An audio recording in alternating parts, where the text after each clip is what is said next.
سادات پہ صدقہ زکوٰۃ حرام ہے، جی جی، شرعی طور پر ہم کیسے مدد کر سکتے ہیں؟ بہت زبردست سوال ہے یہ، اور یہ آج کل ہمارے ہاں بہت زیادہ پوچھا بھی جاتا ہے، اور اس کے لیے کوئی حل نکالنے کی ضرورت بھی ہے، کیونکہ سادات کے اوپر تو ہم نے ایک تو زکوٰۃ کو بالکل منع کر دیا ہے کہ آپ سادات کو زکوٰۃ نہیں دے سکتے، بالکل. اور یہ میں سنی شیعہ اختلاف سے ہٹ کر ایک بات کہنا چاہوں گا کہ جو کہ ریالٹی ہے وہ یہ کہ ہم ان لوگوں کا کیا انتظام کریں گے کہ جن کے پاس کچھ نہیں ہے اور وہ سادات ہیں، آپ ان کو زکوٰۃ نہیں دے رہے، زکوٰۃ منع کر دی ہے، صدقات ان پر حرام ہے، تو اب ان کے لیے کیا راستہ بچا ہے؟ مثلا ایسے بہت سارے واقعات میرے پاس آئے ہیں کہ ہمدرد بھائی اب میں کیا کر لوں، میں سید ہوں، میں آل رسول ہوں، لوگ میری عزت کرتے ہیں، میرے گھٹنوں کو ہاتھ لگاتے ہیں، لیکن میرے پاس کھانے پینے کو نہیں ہے، میں مانگ نہیں سکتا ہوں، تو میں کیا کروں؟ میرے پاس بھیک مانگنے کے سوا اور کوئی راستہ نہیں بچا. تو یہ ہماری سوسائٹی میں ایک بہت بڑا المیہ پیدا ہو گیا، اور اس کی وجہ یہ دیکھیں سادات یہ کون ہے؟ یہ جو ہم کہتے ہیں نا کہ ان پر صدقہ حرام ہے، اس کو غور تو کریں کہ یہ کیوں کہا گیا. اس لیے کہ یہ رسول کے گھرانے کے ہیں، یہ رسول کی فیملی ہے. یعنی اگر ہم رسول کے زمانے میں ہوتے، ہم سب آج کے مسلمان ہم سرکار کے زمانے میں ہوتے، تو کیا سرکار کے بچوں کے لیے ہم یہ سوچ رہے ہوتے کہ میں ان کو زکوٰۃ دوں گا؟ میں سرکار کے لیے یہ سوچوں گا کہ یا رسول اللہ آپ کے لیے میری جان مال سب کچھ قربان ہو جائے. اور آج ہم کیا، ہمارا عمل کیا ہوتا ہے؟ یار ان کو زکوٰۃ تو ان پر نہیں بنتی ہے، چلو کچھ نیکیاں کر لو، کچھ احسان کر لو سادات کے ساتھ، کبھی کوئی تحفے تحائف ان کے لیے بھیج دو. نہیں، ان کا شریعت میں حق ہے، اور شریعت میں حق کیا ہے کہ آپ اپنے مال میں سے جو آپ کا خمس ہے وہ نکال کر ان کو دیں. اب یہاں پر ہمارے اہل سنت والجماعت کے اندر امام شافعی شوافع میں خمس کا باقاعدہ ایک سلسلہ موجود ہے، وہ خمس جعفریوں میں بھی موجود ہے، جی شوافع میں ماشاءاللہ، تو وہ آج بھی جاری کرتے ہیں. مثلا خمس کیا ہے کہ آپ اپنے مثال کے طور پر 100 روپے ہے تو 100 میں سے جو آپ کا خمس ہے 20 روپے وہ سید کا حق ہے آپ کے مال میں سے. آپ اندازہ کریں. اب اس کے لیے میں چاہوں گا کہ زکوٰۃ تو ہم نہیں دے رہے ہیں سادات کو، اور خمس بھی ہم سنی ہم تو نہیں دیتے ہیں، مطلب ابھی اس کو منسوخ سمجھتے ہیں، لیکن حالانکہ شوافع کے ہاں یہ جاری ہے. تو پھر اس کا حل یہ ہے کہ جو قرآن نے ان کا حق بیان کیا ہے، وہ ریاست کی ذمہ داری ہے کہ ریاست جس طرح حضرت ابوبکر رضی اللہ تعالیٰ عنہ نے اقتدار میں آنے کے بعد زکوٰۃ کے لیے باقاعدہ ایکشن لیا، تو اس سے معلوم ہوا کہ مالیات کا سسٹم یہ حکومت کی ذمہ داری ہوتی ہے. آج ریاست اپنے اس وطن عزیز کے اندر، چونکہ ہم اسلامی جمہوریہ پاکستان ہیں، یہاں لاکھوں سادات آباد ہیں، سندھ کے اندر، پنجاب کے اندر، تو ان کے لیے ہم ریاست کے اندر باقاعدہ ایک اپنے بجٹ میں سادات کا کوٹا رکھیں، یعنی جو ان کے لیے جو باقاعدہ ان پہ خرچ کیا جائے، خمس جس کو آپ کہہ لیں.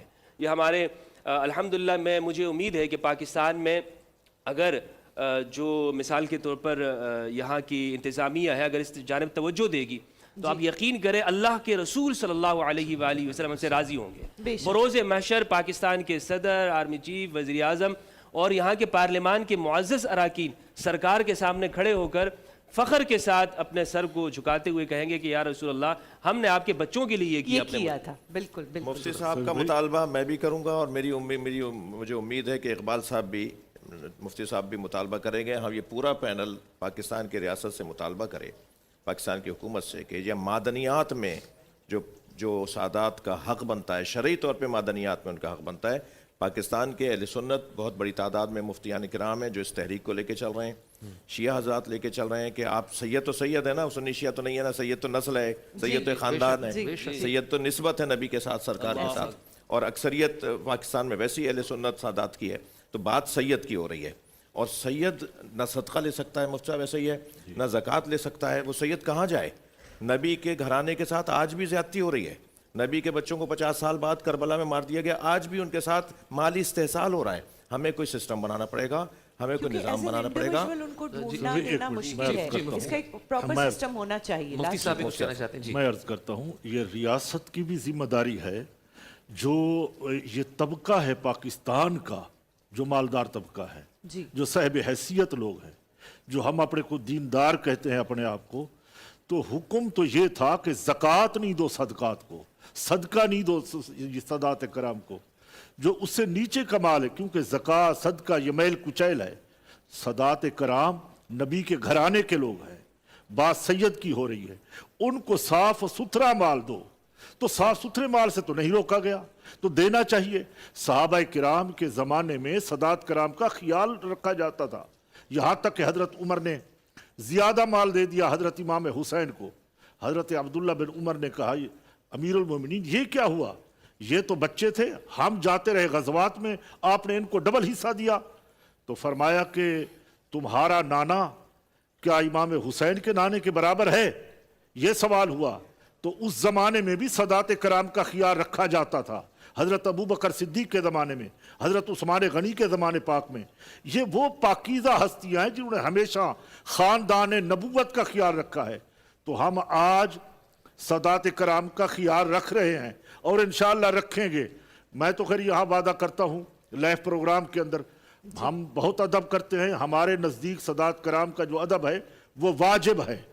حکم صوفیوں کا یہ ہے کہ خود بعد میں کھاؤ، اپنے بچوں کو بعد میں کھلاؤ، سادات کو پہلے کھلاؤ۔ کئی دن گزر گئے، بچیاں سیدنیاں بھوکی تھیں، تو وہ پہلوان تھا، وہ بادشاہ کے پاس آیا، اس نے کہا حضرت مجھے آپ کے پہلوان سے کشتی کرنی ہے، میں پہلوان تو نہیں ہوں مگر مجھے بھوک یہاں لائی ہے، ایک ظلم کا ستایا ہوا مظلوم سید ہوں۔ تو انہوں نے کہا اچھا جنید سے، تو حضرت جنید خود بخود گر گئے اور اس سید بادشاہ کو جتوا دیا۔